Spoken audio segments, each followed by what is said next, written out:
А кому нужна эта маленькая победоносная война, если речь об этом сейчас и зашла? Ну, у меня ощущение, что если вспомнить очень яростное сопротивление от представителей руководства Таджикистана в первые же дни, когда встал вопрос о возможных решениях конфликта киргизско-таджикского пограничного, там стали очень жестко говорить, что никаких уступок со стороны Таджикистана по возможному обмену территориями быть не может, потому что быть не может никогда.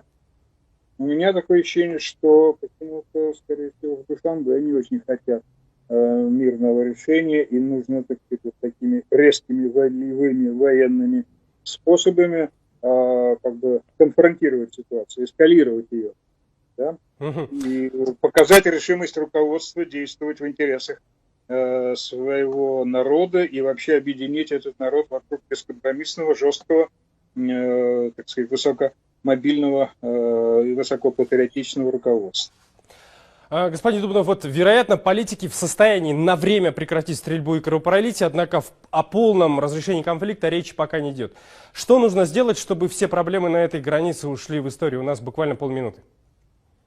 Нужна, во-первых, в первую очередь воля государств с обеих сторон, чего я не вижу. Во-вторых, очень сильное давление со стороны внешних акторов. К сожалению, я не вижу решительного отношения к этой ситуации со стороны России. Если Ташкент уже выразил озабоченность, то в Москве устами Марии Захаровой только высказано стремление изучить ситуацию. Изучать уже надо было раньше. Сейчас надо призывать к жесткому расстановке этих военных действий. Почему-то в Москве тормозят.